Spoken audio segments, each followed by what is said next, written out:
Yeah, so heading over to Toowoomba. I'm in Hervey Bay, so heading over to Toowoomba. It's about 350, 360 k's, depending on which way I go. If I take it easy, have a few stops, it's probably going to take me 4.5, 5 hours to get there.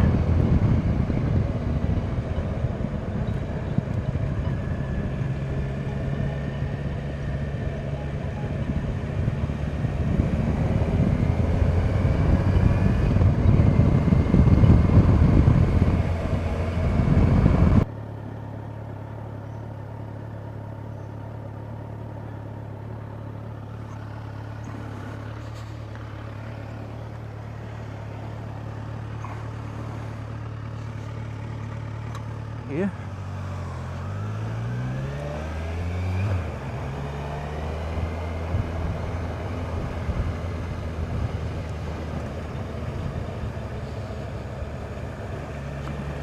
What are we? We're at 7:30.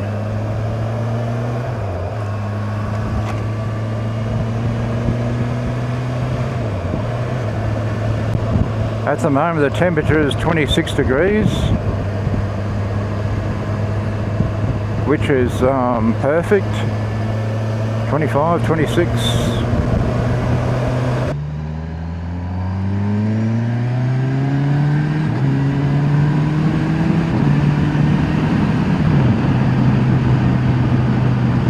Love that quick shifter.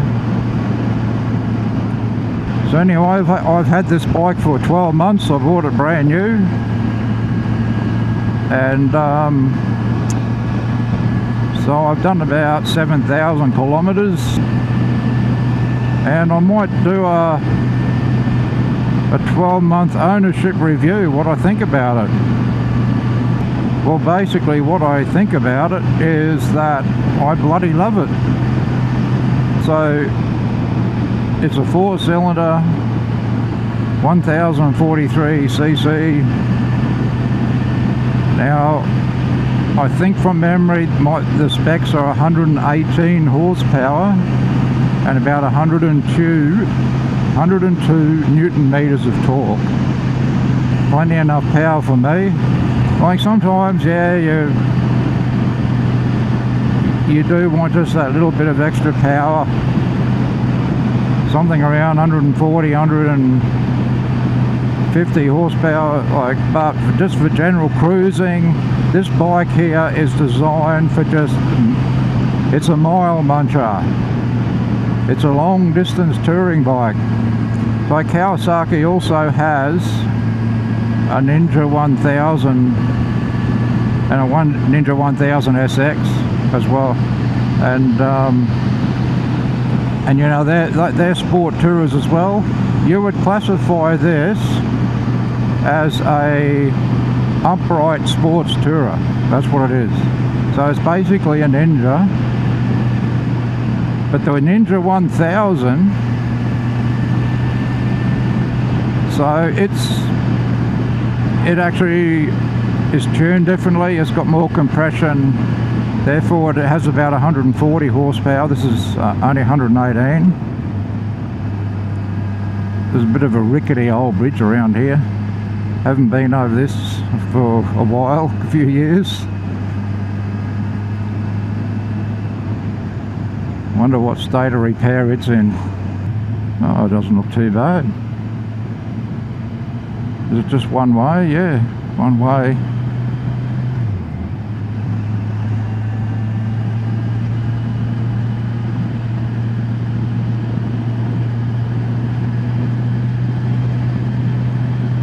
This road here has never been fixed in a while. A branch over the road there. Wouldn't want to be riding through here in the storm. Some pretty big gum trees hanging over the road. Yeah, so basically this bike is an upright Ninja, except it has a little bit more mid-range torque. So the Ninja is a bit more spec'd up, a bit more sporty, quicker acceleration, higher, you know, gets its power higher in the rev range. It's got a higher red line. But now that's all changing. They're bringing out a Versus 1100. This is the Versus 1000. So from 2025, and I think you can buy them now. So they're bringing out a Versus 1100 and a Ninja 1100. They got exactly the same gear ratios, torque and power, which I think is about 133. I'll put the real figure on the screen, but yeah, about 133 I think it is. So there's a power increase for the Versus and a power decrease for the Ninja, but apparently people who have reviewed it have said that you don't really notice the difference. It's actually better because it's got more low down and mid-range torque, and therefore smoother, better acceleration,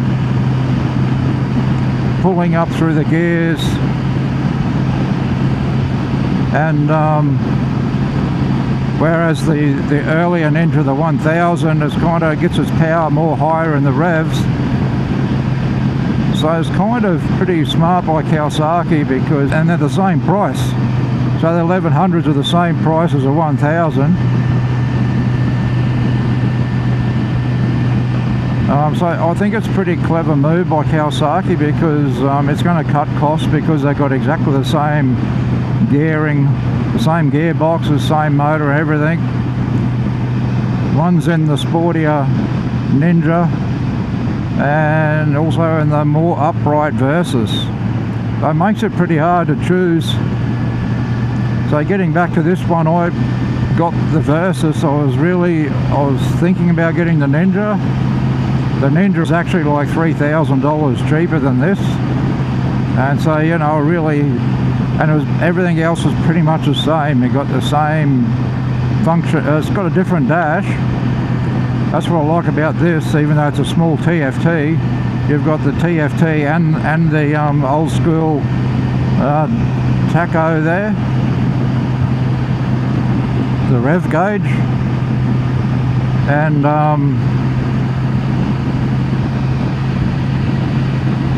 yeah, it's I kind of like the dash on this better. It's got the same dash as the H2, so the standard H2 has got this dash.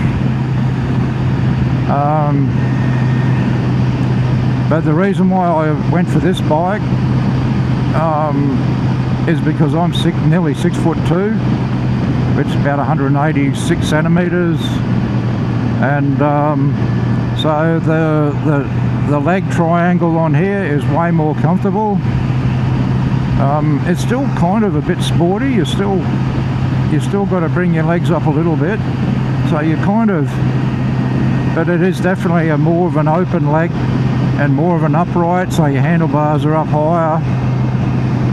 I know some people with a Ninja have put on the little risers and gets it up similar to what this is, but this bike, you sort of, yeah, you're more upright, your legs are a little bit more open. So for older blokes like me, and especially taller blokes, I think you really got to go for the Versus. The seat is very comfortable. There's more room to move. If you want a pillion on the back, there's a bigger, comfier seat for your pillion on the back. But everything else is pretty much the same. Like, it takes the same luggage, the same panniers.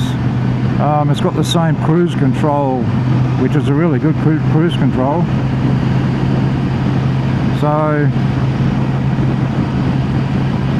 yeah, it's a bit of a tough choice. I think if I was 40 years old or younger, and, you know, 5'8", 5'10", I'd probably go for the Ninja. It's a beautiful looking piece of gear. Like the Ninja bike, a lot of people don't like the looks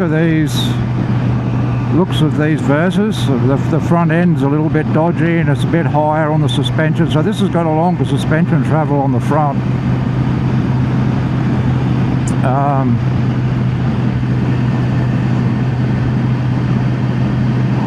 yeah, so having it for 1 year, you know, I've been loving it. It has a quick shifter. So I've spoken about the quick shifter before. So the quick shifter on these particular models, the 1000s, you can't use the quick shifter in low RPMs, say 2, 3, 4,000 RPMs. You can, but you're going to damage your gearbox. It's very clunky, and apparently people that just try shifting it in town and riding around, you can't do that. If you do, you'll damage your gearbox. And some people are having to have their gearboxes repaired at around about 30,000 Ks. So, you know, I only use a quick shifter when I'm on the highway and I'm up in the revs. So there's a light you can set that comes on when you hit that RPM. And well, you can just look at the tacho anyway, but yeah, if you've got the light it flashes and you go, right, I'll use it. So I've got mine set at 6,500. So anywhere above 5,500 going up is pretty smooth. Going down, so it's got auto blip. I'll just show you. There you go.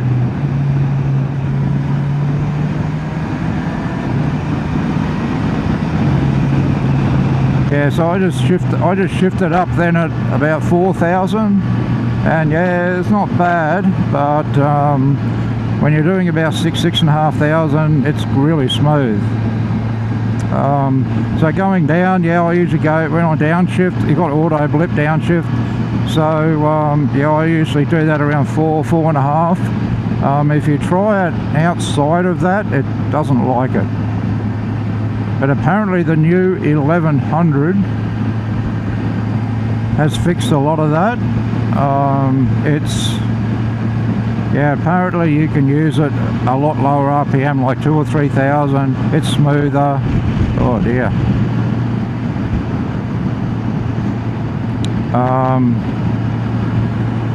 Looked like a bunny, rabbit. Yeah, so it's got a quick shifter anyway. Like for the price, for the price of this bike, which I think I paid, it was on special. I think the bike shop where I got it in Maroochydore, after looking at the internet for a while, it seemed like they had it on the floor for like 7 or 8 months. And not many people are buying these big bikes. It's pretty big, it's pretty heavy. So they actually had $1,000 off. Yeah, so I got it for like 22,000. I think it was like 20. I think it was 21,700 or something like that. Yeah, so, and for that price, you're getting a leader bike. Very comfortable. The quality of the paintwork and everything is really good, like all the switchgear, the quality is really good. Premium. You know, this is the S. It has fully adjustable front forks. Manual. Preload and rebound. And the rear suspension as well. Yeah, fully adjustable, so preload and rebound. Now with the preload, it's got the standard knob. It's got a knob, so you know you haven't got to get in there with a screwdriver or spanner or anything. It's you just rotate it. So if you want to throw a pillion on the front, it's got clicks, so whatever clicks you work out, it might be extra 7 clicks or whatever, and then when you jump back on, you just 7 clicks back off. It's pretty simple. Once you've got the bike set up and you're the only one that ever rides it, you don't really have to adjust it. But yeah, the SE, which is not available in Australia anymore, it's got the sky hook, like automatic suspension. but we won't talk about that because I don't know anything about it. Well, I know what it is, but I've never ridden one, so. But yeah, so for, you know, I paid say 22,000, and I've got a bike that's got, like, if you bought a BMW and you added all this stuff onto it, like quick shifter and cruise control, all this kind of stuff, I'm pretty sure, like, I was looking at a 1250 GS. I know there's a lot more bike there, you know, bigger engine, shaft drive, but I mean, it was like 35,000, I think, for a basic setup. So yeah, you're getting a lot of bike for a lot less money. Like, you know, I've got 3 power modes. You got rain, road and sport. The sport and the rain, the sport and the road is actually the same power. So there's actually 2 power levels, there's high and low. So the difference between sport and road is the traction control. So it's both the same power setting, but when you got it on sport, I think it's number 1 traction control, and when you got it on road, it's number 2. I think it's number 2. And so when you put into rain, it goes to the lower power mode and number 3 traction control. And so what am I now? I'm in road now. That's all you need most of the time. I put it into sport, and you're not really going to feel, apparently you feel a little bit more power because somehow the traction control is kind of robbing a bit of power from the drive somehow. But yeah, I'm really happy with the way I've got the suspension set up at the moment. I didn't touch the front forks from the factory, so the front forks are still factory.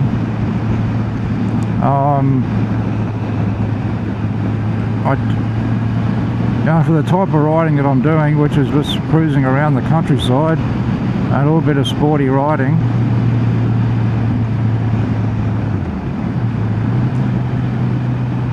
you might, if you really want to get stuck in, you might want to stiffen the front up a little bit.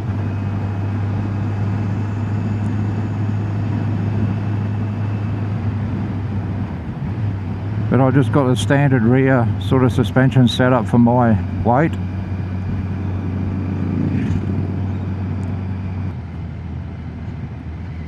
This is Waluga.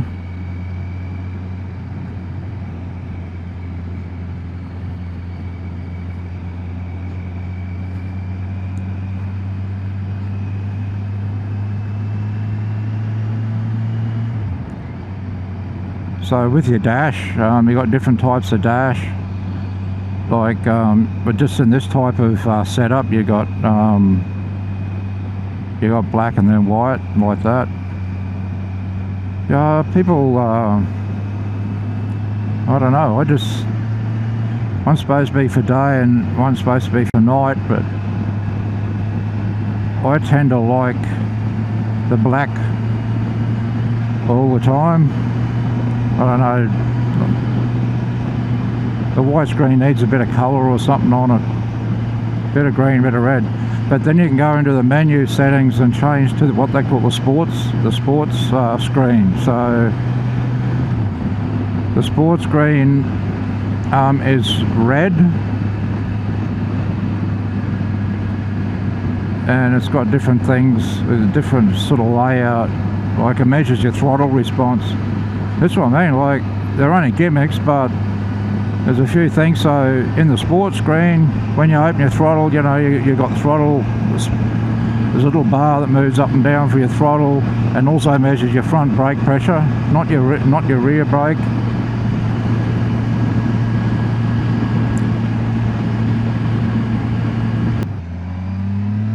Wichita.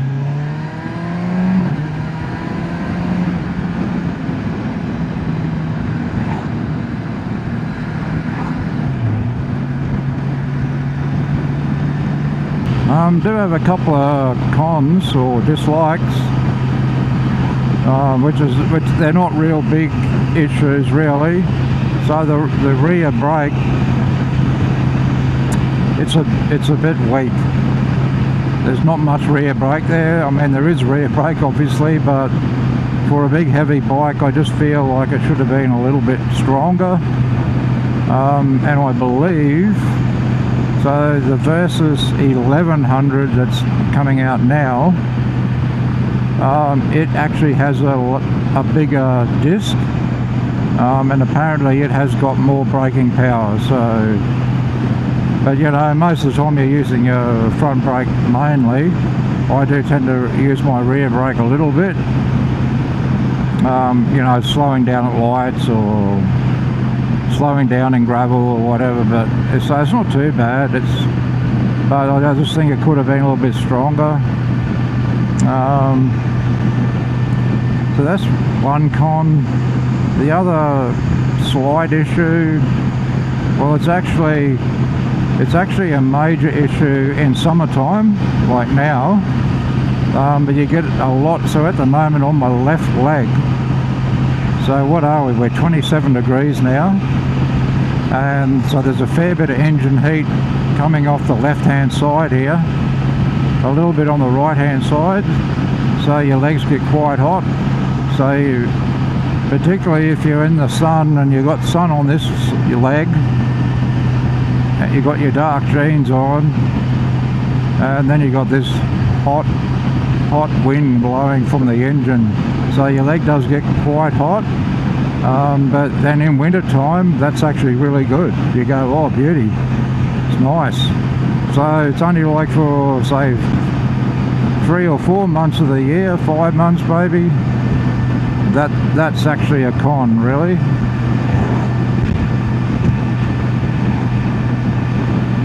Yeah, so with this dash, there's actually, yeah, you got your mileage left. It measures, because it's got an IMU, it measures your lean angle. So you know, when you're laying it over in corners or doing figure eights, whatever, it measures your lean and records that, and so you can look up what your maximum lean angles you've done.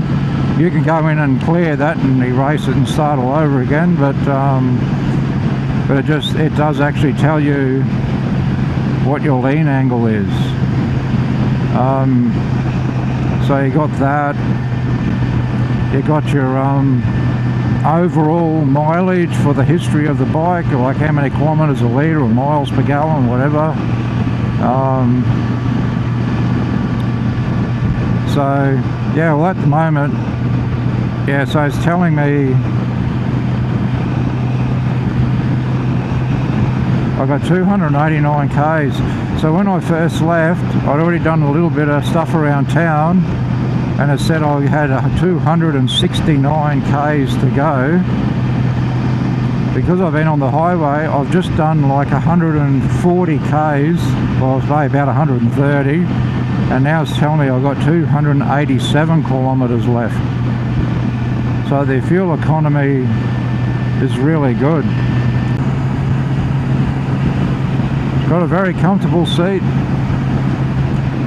So I live not far from where I work. So it's only like a 10-minute ride, you know, 8-10 minute ride. So because I'd rather ride than drive, I usually commute to work on this as well, so just like a daily commuter. Like, I'm not going to call this a con or a dislike, because it's a big bike. You just get used to moving it around, and once you get used to its centre of gravity and its weight, you know, you can move around, no worries. When you first buy it though, it's like, holy shit, I don't want to drop this. It feels really heavy. It looks heavy. It's top heavy. Like, it's high up. It's got 21 kilograms of fuel up here, and So yeah, when you first buy it, but once you sort of get used to it, move around, like after a while, you don't really think of it. But once you start riding it, as soon as you start moving forward, even if it's only 1 or 2 kilometers an hour, you just don't feel the weight at all. Like, and it's so well balanced. Like, it is so stable and upright. Now, if you're going through traffic, you've got good balance, it'll do it. The only downside is these are the handlebar width on these is one of the widest. I think it's like 950 millimeters. So in its class, even you know, the GS's and things like that I think they're narrower than this.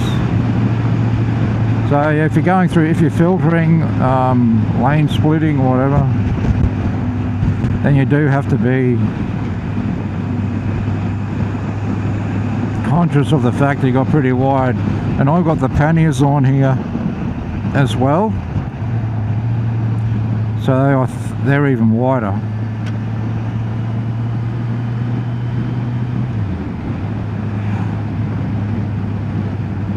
So I got all the panniers on here today. So I already bought these panniers for my 650 that I had before the 1000, and so I kept those. Just traded in the 650 without them, and all I had to do was change the barrels and the locks. Just had to change those over to suit the key, because I used the ignition key to open them and lock them up. So yeah, I kept them, and the colour seems to blend pretty well with this bike.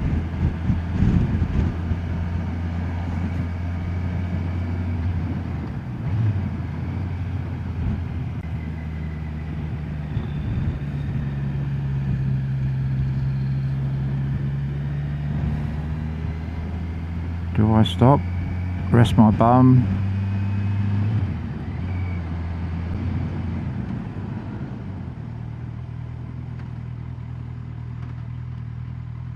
And just have a quick drink.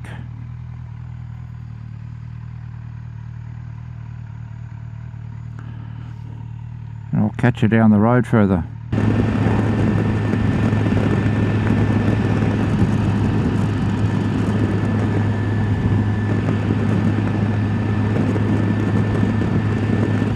It's always kind of green and hilly.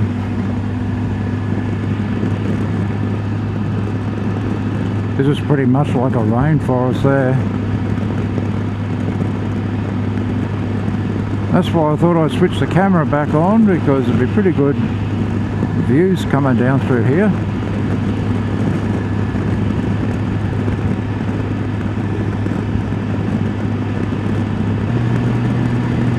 Oh yeah, look at this.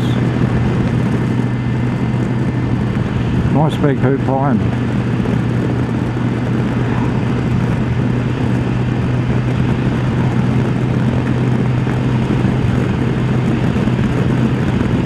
Just a nice little corridor down through here.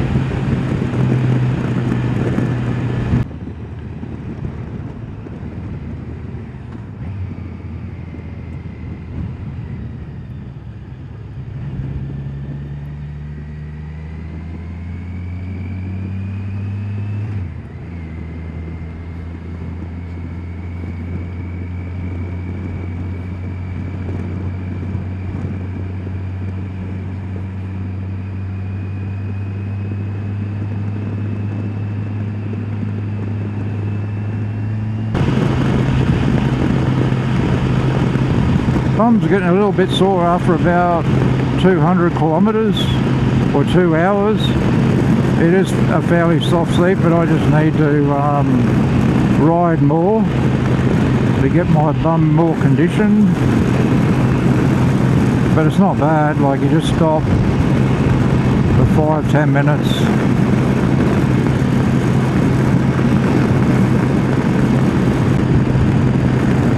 Resume. Good thing about cruise control,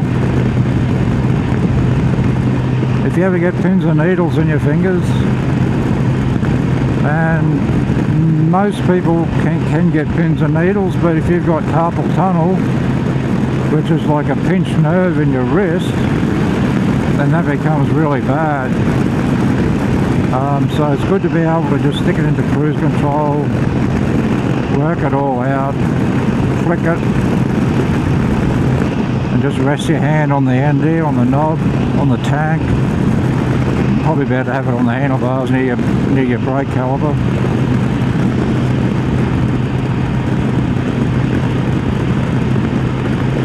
After all the rain, it's just beautiful.